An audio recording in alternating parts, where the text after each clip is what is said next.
imitation is the highest form of flattery, which is cool, but at the end of the day, you have to, as the name of the title is, come into your own. And I looked up the term come into one's own. It says become fully effective, used, or recognized. Now, the reason why I'm saying that is because when you come into the truth, the first, instinct, or the first thing that you think about or do is you imitate, men that are before you, you imitate other teachers, which you've heard us go into this before. Elder Apostle Gabar goes into it a lot more, dealing with the different stages of learning. One of the very first ones is what? A parrot.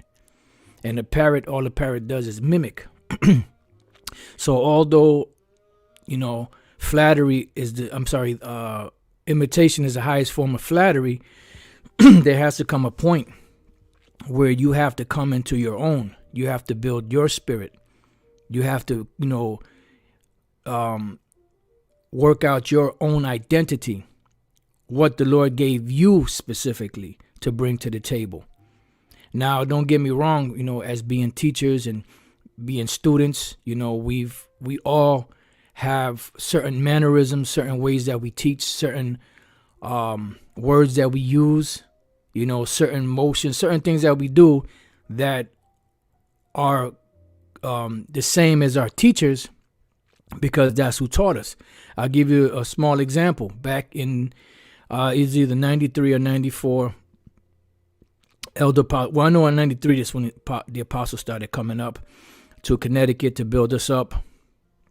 And there was a point where King Masha, High Priest Arya, and the others, mainly them two, they wanted Apostle Tar to be around them because he was devoting his time to come up to Connecticut to build us up here in Connecticut, because we really needed it bad, And they kept pressuring him on it, but he was, coming up here. So, they agreed that we would all come down to the speaking, down in Manhattan. We would come to the speaking once a month. We would come to see them once a month.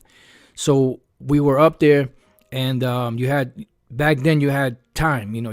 Somebody might go up for 5-10 minutes or whatever the case is, and the next person go up, then the next person go up.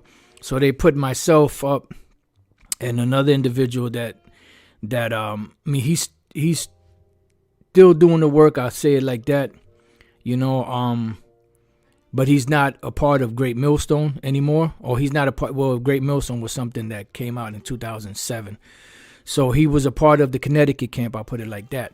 His name was Gadal Mayum, and they put the two of us up to speak, So he first started speaking, I read for him, and then I started speaking, and he read for me. And then when we came down from speaking, Yum Yun and the rest of the men that were in Apostle Tar's camp, they said that they could tell that Apostle Tar taught us because of our mannerisms and the way that we spoke and things that we brought out. See, so you're going to develop certain things from your teachers, but you have to come into your own. You brothers out there that's learning, because we are a body, and every part of the body does not have the same function. So you have to find out what it is about you that the Lord brought you into this for, and build up that spirit, build up your spirit, because Elder Apostle Tar's spirit is already built up. He already has his identity. He already, you can, if you speak about Elder Apostle Tar, you already know.